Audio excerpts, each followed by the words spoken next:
Good afternoon, everyone. Welcome to the first ESET East Africa webinar of 2017. Today is quite a special one. We are joined by Zach and Harsha from our vendor Zinnox.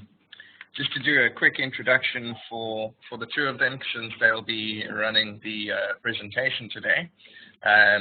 Zach and Harsha are both directors of Zinnox. Zach's also the CEO and Harsha's the COO.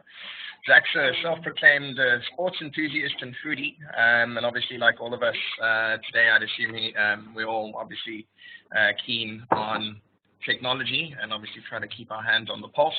He also holds a master's graduate in computer applications, and he's also a certified ethical hacker with the CISC certification. Whereas Harsha is also a science enthusiast, and unlike the vast majority of people that I encounter, he's got quite a diverse background. He's also got a master's graduate in biotechnology and has worked on everything from tissue culture and regeneration to microbiology. So we've got some interesting people helping us with the presentation today. Obviously, as usual, if you have any questions during the course of today's webinar, please send them through on the Q&A section. When we get to the end of the presentation, we will then aim to answer those questions. So with that, with no further ado, I'll hand over to Harsha and Zach. Thank you, Mone. Hello, everyone. Welcome to our webinar. Mone, I'm audible, right? Are you guys able to hear me? Yeah, I can hear you perfectly fine. Okay. So, all right. Thank you, Mone. And hello, everyone. Welcome to our webinar. We are very happy that you guys could all make it today, and we are very excited about our first webinar of the year. Okay, so let's begin our a quick introduction about our series before we start. So, like Mone said, our intention is to conduct a series of learning sessions focused on various aspects of information security. This being our first episode, we will be focusing primarily on introductions and basics. So the first steps to understanding information security, if you will. This includes introductions to each party involved, that is Zinnox and ESET. We're also going to talk a little bit about our partnership goals and visions, as in what we intend to accomplish with this partnership, followed by a brief introduction to security testing and its importance. So if everybody's ready, let's begin our very first episode. All right, so this is the agenda that we're going to be following today. The introductions will be given by me, that is the introductions to Zinnox, to ESET, our partnership, and about the security testing. And following which, Zakir will take the reins and take you guys through the testing methodology and the testing methodology that we follow and the importance of security testing. So, okay, so coming to a brief introduction about Zinnox. So Zinnox was founded in 2015 with the vision of offering superior quality service and solutions in information technology and intellectual property rights. So what we do is these services and solutions are offered at benchmark prices, which are extremely affordable and competitive with uncompromised and efficient value. So Zinnox aims to cater to the global market with the support of its partners across the globe, bringing to the world some of the most unforgettable customer experiences and exceptional quality. Zinnox caters currently to clients across Europe, US, Africa, and India, and we are soon to expand to UK, the Middle East, and Australia. Oh, and we are headquartered in Bangalore, India. So now coming to ESET, I'm sure you guys have a fairly good idea about ESET. In fact, you guys probably know more about them than I could explain in these few minutes. But just to give a very brief intro to ESET, it was founded in 1992, which is over 2 decades back, by authors of antivirus software. So their vision, they had this vision of being able to protect people's data, which to this day has remained unchanged. Apologies. Am I clearly audible now? I believe there was some disturbance. I'm messaging the person that's querying that as we speak. Thanks, Harsha. Okay. So do I continue or do I wait for some time? You're coming through loud and clear on my side. It's fine. You can continue. I'm also recording as well, so it's fine. Awesome. All right. To continue where we left off, ESET was founded in 1992, and they had a vision of protecting people's data, which to this day has remained unchanged. And they adopted the name of an ancient Egyptian goddess and magical healer, ESET, to be the name for their company. Now, ESET, being pioneers in antivirus protection, have created for themselves a rich history which is filled with numerous enviable achievements in information security. And ESET is headquartered in the Slovak Republic with presence in over 200 countries and territories with an immense range of security offerings catering to businesses and consumers alike. Okay, so about our partnership. Right, so the ESET-Zinnox partnership is pretty unique in the sense that, we are trying to complement each other in terms of the services, the offerings that we each provide, and see how best we could add value to our end consumers and our partners as well. So the ESET and Zinnox partnership is all about us coming together in a partnership to support each other with the shared vision of a safer and more protected digital world. With ESET East Africa joining forces with Zinnox, we are both one step closer to securing the entire sub-Saharan region with our affordable and extremely efficient services. Zinnox intends to contribute to ESET's already rich history in the world of information security and help its partners in turn establish a firm foothold in each of their respective geographies and across verticals. So a little bit about the basics of security testing, about why we do security testing and what exactly it is about. So security testing includes various different testing techniques which ensure data protection and functionality of an information system. So the aim of having an information system tested is mainly to guarantee or verify the following principles of the system. So the principles are outlined as such. They are confidentiality, availability, authentication, authorization, integrity, and non-denial.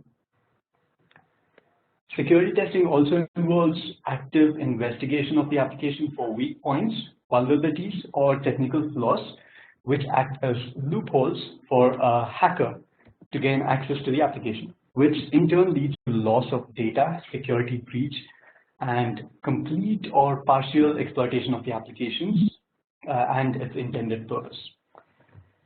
So that's it about all the introductions. I'm gonna let Zach take over now, and he's going to explain about the methodology that we follow at Zinnox and its importance. So over to you, Zach. Thank you, Harsha, and thanks, Mona, for the wonderful introduction at the beginning, and thank Harsha for the wonderful introduction about the starting of the presentation. And as we have showed up in the agenda, this entire presentation or the webinar would be completely based on the basics of testing, wherein we will discuss on what is testing and how does Zinnox do it, what are the importance of the testing, and what are the differences between. We'll look into a brief of what are the differences of our subscriptions. We have two subscriptions mainly, that's Gold and Platinum, and then we will jump into some FAQs. And once they are done, we will give you a glimpse about what are we going to do in our next session, and then we will wait for all your questions. Then we will have an interactive questionnaire with you guys and us. So since Harsh has already explained what is testing. So this is the 7-stage Zinnox methodology we follow. Okay, before I start, I would like you guys to know you guys can stop me anytime if you have any questions, and or you can just message me privately or for everyone. Okay, so this is a 7-stage Zinnox methodology that we follow, and in this, the first step is the pre-qualification. In pre-qualification, what we do is we talk to the customer, like as soon as we get a purchase order, then the customers tend to give us some information. And when I say some information, the most basic information is the URL to be tested or the IP address to be tested. And other than that, we'll try to talk to customer and we'll try to understand what is his website and what is it used for and what is the backend development languages they have been used, if there is any backend database associated with them. If he knows all this information, that's good enough, because sometimes it is not always the development team who gives you the order. It may be sometimes it may be the top end management guys who just give you the order and ask you to test, and they have no idea about how the backend is working. All they know, if this is an e-commerce website, they'll just say this is the e-commerce website. So then we have to do all the job. So that's when we come to the second step, wherein we gather the intelligence, like when we call intelligence gathering and threat modeling. So here we ourselves test each and every application, and this happens both manually and automated. We look for that application, we use some of the tools to see what all the technologies that have been used on that particular website, if it's built upon .NET or if it's built upon Java or if it's built upon some different technology. And once we gather all the information about the tool, and if it has a backend database of SQL or MongoDB or something else, or Oracle, anything, once we have all this data gathered from our intelligence gathering step, then we go to the threat modeling. Threat modeling is when we get to know how the entire process is going to go forward. Because as soon as we know, for example, just say we got to know that some particular website is being designed using the technology of Java. When it comes to Java, since we are already in this field, we will know that what are the major vulnerabilities that are available for Java. So we will look for very common vulnerabilities in the market that has to be tested mandatorily at any cost for each and every application. So we do a threat modeling. That means we create a checklist. Okay, this is a checklist. We have to test for this application mandatorily. Other than that, we anyway have a huge checklist which is to be used for each and every test, irrespective of the domain or technology used. So threat modeling is specifically done for each and every website. Once that is done, then we do the vulnerability assessment. And vulnerability assessment, this is completely automated stage, wherein we use various tools we have within the organization. We have many commercial paid tools and we use many commercial automated open source tools. And once we set up this application for all those tools, we get a report from different tools. And once we get the report from different tools, say we decided we are using 10 tools out of we have around 25 to 30 tools that we use for different applications, and it depends on the application which tool is suitable for that application. So there is an example, there's www.abc.com, and this application needs to be tested from the 10 application our testers have chosen. So in that case, we decide on them and we do the automatic testing. Once the automatic testing is done, we get 10 reports from 10 tools, and all the reports will be collated manually, and then we look for the false positives, because false positive is a very big problem these days. No, out of all the vulnerabilities that have been reported by the automatic scanners, I'm sure there will be 60 to 70% of them will be false positives. So those false positives will be eliminated from the report, and then we create the POC for the legitimate vulnerabilities and we'll add it to the final report. Once that is done, we come to the exploitation and the penetration testing. Okay, from here onwards, everything is manual.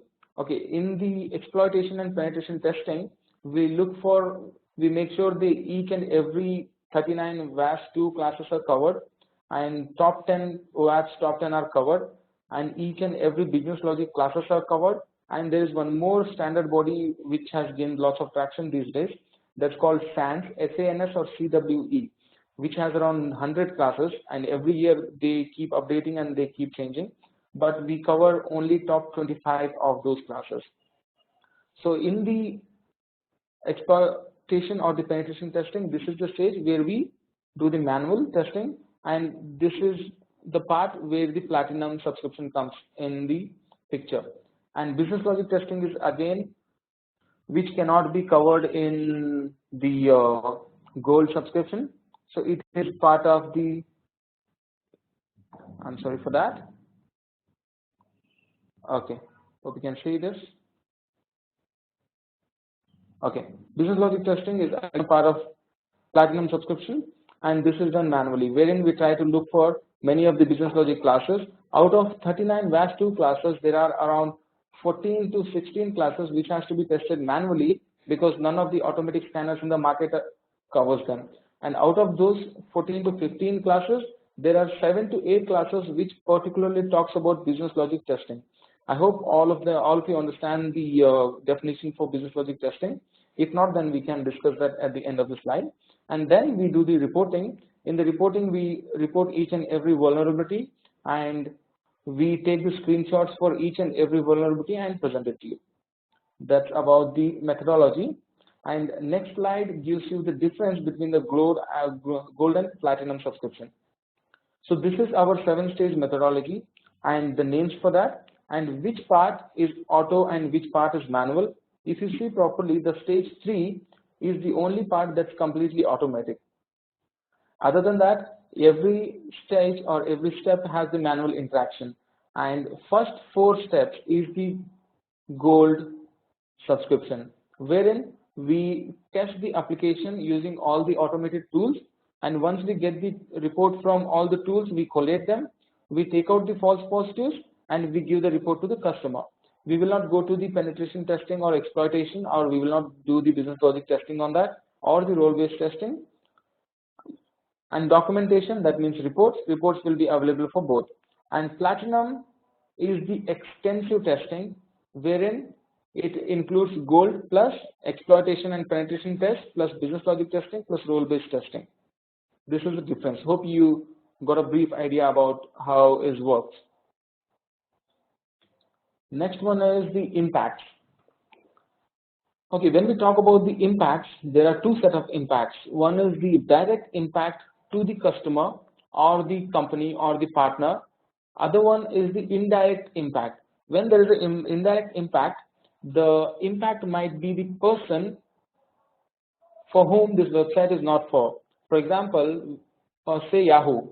Whenever Yahoo gets hacked, the major impact happens that is to Yahoo because it loses all its data.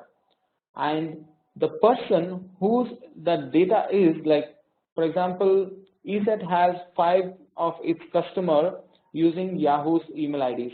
So when Yahoo gets hacked, Yahoo loses all the data. That is the primary impact. And when ESET's 5 employees who are using their customer, who are using their email ID or their services, they are the indirect impacts. So direct impact is when a customer gets hacked. That means he's losing all his critical data, losing control over his infrastructure, or misleading or damaging information of the customer profile. A hacker can monitor sensitive data for the personal gain. Okay, the 4th one is very, very dangerous, when you won't even know that you are hacked. For example, if you are hacked, all the hacker would do is he'll just stay there in your network as long as he's being picked up or identified, and he'll just look for whatever the company is doing.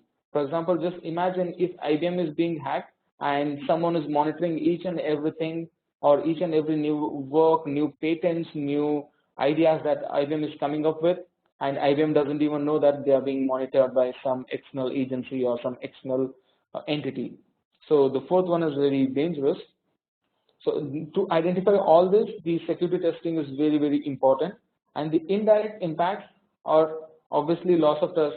When I give the example of Yahoo and ESET, obviously Yahoo is the direct impact customer, but now the 5 employees which were from ESET who are using Yahoo services, they will stop using it, because that's what we call it: loss of trust among customers and partners, and uncertainty, doubts, and fear in employees that they should not use that one, they should not use this one. Extreme and lasting damage to the brand, that's a big one. Increased downtimes and reduced productivity. Okay, we have experienced this. To be frank, if you don't know, even we keep getting many malicious activities on our server, which we keep defending. So that means we are spending more time on defending someone else hacking into our system. So reduced productivity, expensive and time-consuming remediation, because this is one more thing. This is why there is major revolution happening in SDLC, software development lifecycle, these days, because if everyone is trying to implement the security aspects from the beginning of the software development lifecycle, because they want to make sure that their websites are secure from the start. If not, they will develop the website. Once it gets hacked, they'll have to remediate the same website again and again. It does not make any sense. So there is a big revolution happening in SDLC these days. Everyone wants to have a development team and a testing team side by side working on one product. That's a big thing. And in severe cases, it may even lead to legal implications, sanctions, and lawsuits. Obviously, you guys are aware of it. I'll skip that part. And then next one is key highlights of Zinnox testing. Okay, the hybrid model or hybrid approach that we use in our services, it helps us cover all these things. Okay, first thing is we remove the false positives, which is a time-consuming process, or which is actually a very bad reputation to be in any of the testing report. And once we remove the false positive, that's when the final report goes to the customers, because customers are sure that each and every vulnerability is legitimate and it is there in their website. And we even give the proof of concept, that means a screenshot. When we are testing manually, for each and every vulnerability, we take a screenshot to prove that this vulnerability was existing when we did the testing. And then there is on-demand testing. This is the biggest advantage for all of you guys. We are on demand. We can start the testing anytime you want. Okay, so we can start the test time midnight, 12 o'clock for you. We can even start the testing early morning, 4 o'clock for you. So anytime, it's on demand. And WAS2 classes coverage. There is a second set of WAS classes that have been in the market right now, which has 39 classes. We cover all of them with our platinum package, and we cover 26 in our gold package. And OAPS top 10 coverage, we cover all the top 10 OAPS classes in both gold and platinum, and we cover top 25 SANS classes in platinum. Detection of business logic flaws, this is completely different. So we cover we look for each and every business logic vulnerability in every website we test, and reports with POCs, screenshots, and the recommendation. As I told you, for each and every vulnerability, you guys will get the screenshots. Zinnox value proposition. Okay, this particular slide will give you the idea of the traditional testing that happens in the market, and when you do the traditional testing, what will be the major challenges and what will be the disadvantages in the traditional testing, and how Zinnox has come up with a hybrid model which will help each and every customer to reduce the cost that they are spending on their hardware installation or software installation or manpower, and increase the number of applications that have been tested at a time. For example, if you look at the without Zinnox part, if a company wants to test its application, say it has 10 applications and it wants to do the testing in-house, they have to first set up a server within them, and they need to install at least 2 to 3 major commercial tools, and they have to pay for them, and the subscription for those tools is very huge. Software licensing, as I said, and extra consultancy. Once you have done all this, you need to have some people sitting in your office and working on it, looking at each and every activity on those websites every time. And these are non-scalable, because The employees you are paying for, they'll work only in the daytime or only when the business hours. If you want them to work in non-business hours, obviously they'll do, because you will be paying them the extra fee, which is the overtime. And if you want them to work on weekends, again, there's a new overtime. So these are not very scalable. And with Zinnox, customer does not need to worry about any kind of installations. He doesn't need to set up any software, and he doesn't need to subscribe for any of the tool, and there is no consultation fee. There is a reduction. The amount of money being reduced when a customer is subscribing with Zinnox is very huge. For example, if you just sit and calculate among yourself how much it will cost you to spend in hardware installation and buying software license, and on top of that paying a tester sitting in house and doing it, and subscribing to Zinnox, it's very drastic. As I told you, the scalability will increase a lot, and the cost reduction will go more than 50%. Then we have the requirements for testing. Okay, this I think this is the most asked questions every time from most of our customers or partners. Like, what do we need to start a test?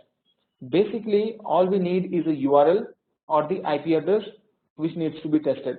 Other than that, we don't need anything. But still, there are other requirements, like if a customer wants to know which dates the testing has to started, or which dates this testing has to be finished, and if he has a particular time window every day for how many hours it has to be tested, and if he wants to give us some set of credentials which will help us to test in terms of role-based testing, wherein a customer or wherein an admin can be hacked from his users, or if one user can take access to the other users. So if a customer has this kind of network or infrastructure within his server or within his organization, he needs to give us a set of credentials, at least 2 to 3 set of credentials from different role, which will help us do this testing. And whitelisting of Zinnox's IPs at the client side. This is very important. Each and every customer whom we have to test, they have to whitelist our IP. You guys might have a question, why does the IP has to be whitelisted when we are testing? Because obviously we cannot test the application when we cannot access it. We need to access the application either through the internet or without the internet or from some particular portal. And second reason is, sometimes many of the customers have set up a rule that if some particular set of requests come to our website within some seconds, then block that particular IP. So to avoid these kind of things and to avoid the time differences and to make sure that we do the testing for the given time, the whitelisting of our IP is very, very important. And the last point is for the internal applications. Yes, we do test the internal application of the customers too, which only they have access to, which is not on the internet. And how do we test it? We have we have 3 methods. One is VPN, and second one is HTTP reverse proxy, and third one is SSH setup, or some people call it SOC setup, SOC. So we test it through either of this. In this, customer has to set up one of these infrastructure within their server, and they need to give us the username and credentials, wherein we log in to their particular portal and do the testing from their particular server. And next one we have is the FAQs. These are the frequently asked questions in our experience. Estimated time for the test. As you have already seen, we have 2 tests, Gold and Platinum, 2 subscriptions. For Gold, we typically take minimum 3 days to maximum 5 days, and for Platinum, we take minimum 7 days to maximum 10 days. And who would initialize the test? It will be Zinnox completely. Zinnox will initialize the test, and they will only provide the report. So now it has ESET might be the mediator if we have to send it to the ESET, and ESET will in turn deal with the customer. So it is anyway possible. We are very flexible on that. So it depends on the customer's flexibility. However they want, we'll do or we will act according to that. And where is the data saved and how long? This is the security questions raised by most of the customers or the partners in the European geography, because they are very conserved about their data. And to answer this, the data is saved in Zinnox's own servers, and each and every data is saved for 1 month after the test. After 1 month, even if you want us to give you some information about the past test that has happened or the test cases, you want some information, it is not available because we delete the data immediately after 1 month. And if some customer has a concern and he wants the data to be deleted immediately after the test, then we just request an email from the customer or the partner whom they represent that this particular customer's data to be deleted immediately after the test, and we'll go ahead and delete it. What are the false positives? False positives are those which are reported or which are picked up from the automatic tools saying, okay, this is a vulnerability which is in the application, but when we manually check that vulnerability, it actually does not exist. One scenario, or it might not have any impact. For example, say if we are testing wikipedia.com. When I'm testing wikipedia.com, say there must be a public information about ESET. So when I set wikipedia.com on scanners, so it will give me a vulnerability saying the information disclosure. Okay, when I open that vulnerability and see, it has the information about ESET's company and its history and its founding, different set of instructions. So now the vulnerability actually exists. There is a data being disclosed from the website from where it should not have, but the impact is zero because that is the public information. Even if you go to the website or online anytime, you will anyway get that information. So the impact is zero.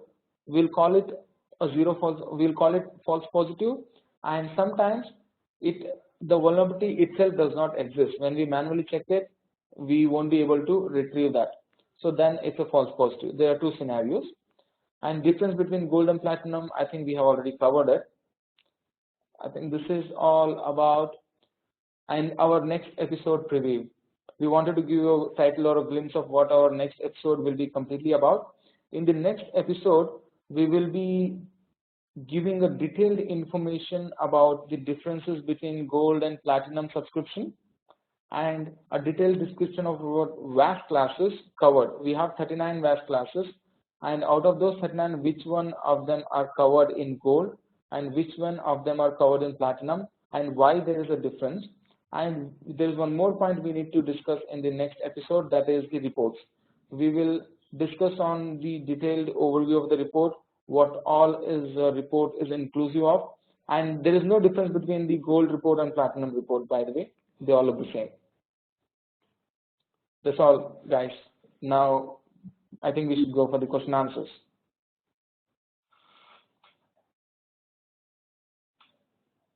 Any questions from the attendees? There was one question from Mahavir, I hope I'm pronouncing that correctly, just asking for some light being shed on false positives, which you've obviously done towards the end. It was a question earlier on, so I believe you've already covered that.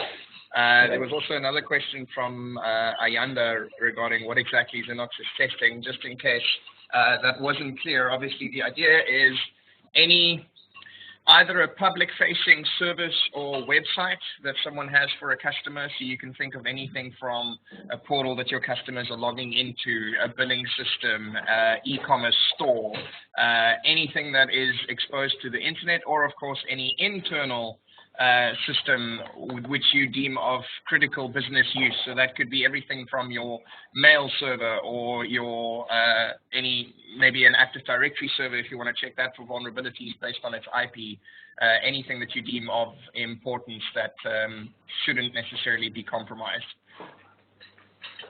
And then I've got another question from Mahavir. Maybe if you can answer this, Harsha or Zach, just to explain the business logic testing. I think the one example that I can give as an easy one is more along a design floor, but I think it falls in business logic as well. Let's think of if you've got an e-commerce store, and if it's not properly designed, then you might have a scenario where a customer can modify the URL string of whatever they have in their shopping cart, and now you could force the store to give you an item at a lower price than it is actually listed at. So obviously that's then something that needs to be fixed on the e-commerce platform itself in order to ensure that you're not submitting a string based on user input, but rather validating it with maybe a session cookie or something similar.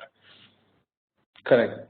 Oh, thanks, Mona, for explaining. But yeah, let me give you one more example in a more detailed way. And after that, I have one more question from Ayanda. I'll respond to that after that. Okay, for example, what Mona said exactly correct. It is more of a design flaw. To be frank, from a developer's perspective, it's actually not a flaw. That's how the code has to be done. So say there is a coupon code. You all are aware of the coupon codes.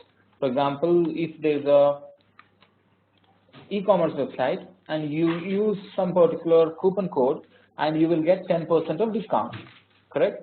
So now, if there is no restriction set to that particular coupon in terms of number of times that has to be used. So in that case, a customer can use that coupon more than once and avail 10% of discount every time he uses it, and as soon as the price of that particular product goes very low, that's when he'll buy it. So if you look at it from the developer's perspective, the code is perfect. The code says you enter this coupon and there is a response. If the response is yes from the backend, the code just accepts, okay, this is correct. But there just have to be an extra restriction on that code saying as soon as some particular coupon code or some particular string of the coupon has been used, invalidate the particular coupon code. So once that happens, that is over. So these are the kind of things that are business logic testing.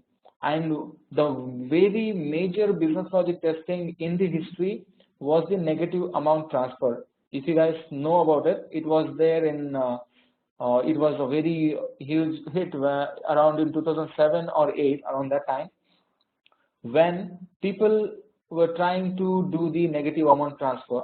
So just imagine what happens when you transfer an amount to your friend. So if I'm transferring $500 to Harsha, so the amount from my account is getting negated and amount from Harsha's account is getting added.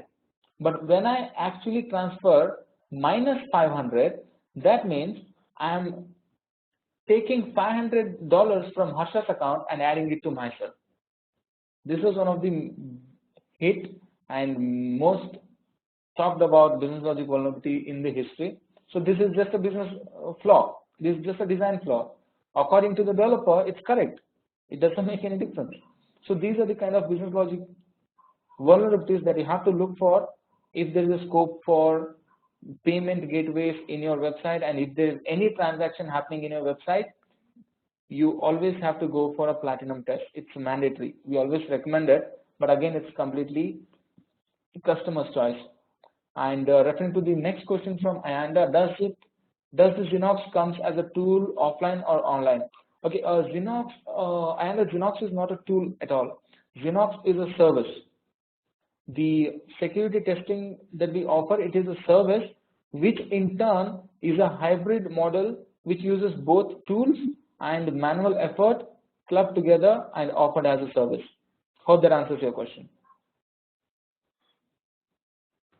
Great. Then we've got another question from Kelvin asking, okay, what do I gain as an ESET reseller by also selling Zinnox? Obviously, aside from our entire product portfolio, the main idea is you've got a single vendor that you get to deal with. So you get to add yet an additional service to your own portfolio that you can obviously then on-sell to your customers.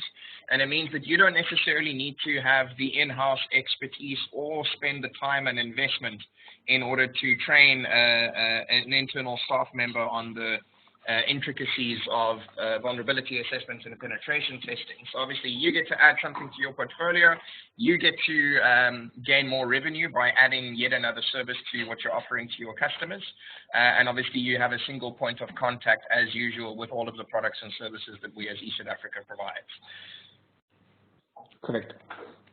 Thanks, Mona. And then there's a question from Peter, which I think, Zach, you can answer. There's asking, what are the automated tools that you're using?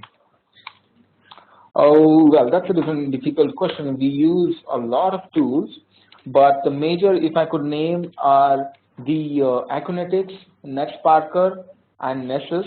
And there's one more, which is a really good tool in the market, and we are still not using it, but down the line we might use it. That is AppScan from IBM. These are the major tools. Out of these major tools, we use 3 already. And other than this, we use lots of open source tools, which are a huge list, around more than 25 or something. Great. That's the end of the questions so far. So we'll just give everyone a couple of moments to send through any questions if they still have any. Obviously, beyond that, as mentioned in the beginning of the webinar, this is being recorded, and we will be uploading this to our YouTube channel and to our wiki following today's session. So if there's anything that you've missed, or if there's anything that you would like to rewatch for additional clarification, you can obviously do so. So I'm just going to give a few seconds to see if anyone sends through any last questions. Obviously, while we're on that topic, I'd like to thank Zach and Harsha for today's webinar. It's been an absolute privilege having you guys on, assisting us with today's session. And we obviously look forward to the future Zinnox webinars for the additional plans that we'll have later down the line. Perfect. Thanks, Mona, and thanks for you too for arranging such a nice webinar and inviting all the partners on this. Let's continue this. This is a nice initiative as we see. Let's see how does the episode 2 turns out. Perfect. 2 more questions that have come through from Javier. How do you test applications that have access limited to a certain region? Obviously, like in the presentation, and Zach, I'm sure you can add something if you'd like. The idea is obviously that you whitelist Zinnox's IP addresses. So if there is a geo IP or a similar restriction in place, there would need to be an exception added during the course of the testing in order for that test to obviously be complete and accurate. Okay, you're right. So whitelisting solves that problem, to be frank. And your questions might have one more scenario wherein, as I told you, it might be an internal application. Instead of a geography, there is a possibility only a company's internal server or internal employees could access it. It might not be available over the internet. In that case, we would ask the customer to give us HTTP reverse proxy. That is a technique that they have to do some setup within their server and give us the access to it, which we usually prefer. If not that, then there is one more option, that's a VPN, virtual private network. Even that is possible. Hope that answers the question. And then we have some more questions from Ayanda. Do we buy the Zinnox services alone? Yes, you can buy the Zinnox services alone, or it comes with the ESET packet. So I think that's completely depending on the ESET, how you figure out on that. But you can buy the Zinnox services alone too. Am I right, Monroe? Yeah, that's absolutely right. Obviously, it's not a prerequisite to have any ESET licenses for a particular customer that you're approaching. Like with all of our other products, this is a service that we provide as and when you need it. So it's not requiring anything else. There's also a message from Samir asking if it's mandatory to whitelist the IPs. Absolutely. It is necessary for those tests to be conducted in an accurate fashion. Obviously, if they can't access the application for whatever reason, or if they're hitting it too many times as a result of how their tests work, then that's not going to be conducive to an accurate report, and you might not know of a vulnerability. Correct. Thanks, Morgan. And one more reason is, say we have the access to the URL from the internet. I mean, as soon as I go to the internet, I can access it. So the customer might say it's already on the internet, you can test it. So we say we started the testing. And when we set up an automatic scanner to test that URL, the automatic scanner tests thousands of requests every second. So when a manual guy is testing, it must be 1 request or maximum 5 to 10 requests. It is really fast per second.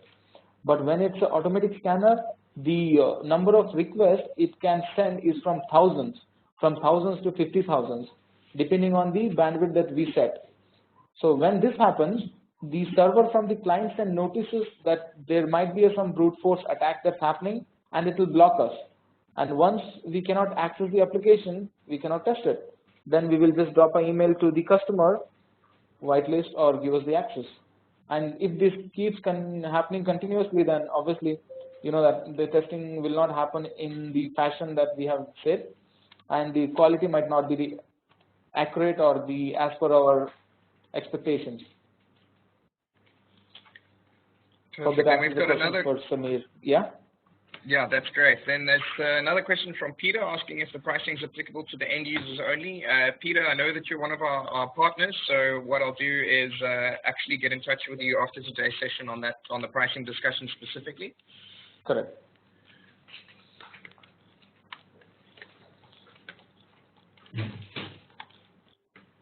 It doesn't look like we're getting any last questions through. We'll give a few short moments for anyone to send through any last struggling questions before we wrap up today's session.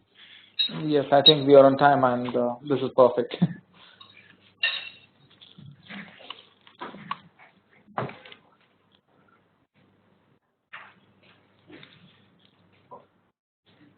Great. It looks like that's it.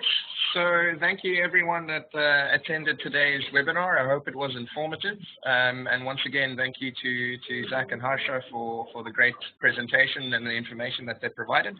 And we look forward to the next Zinnox session. Thank you guys. Thanks a lot.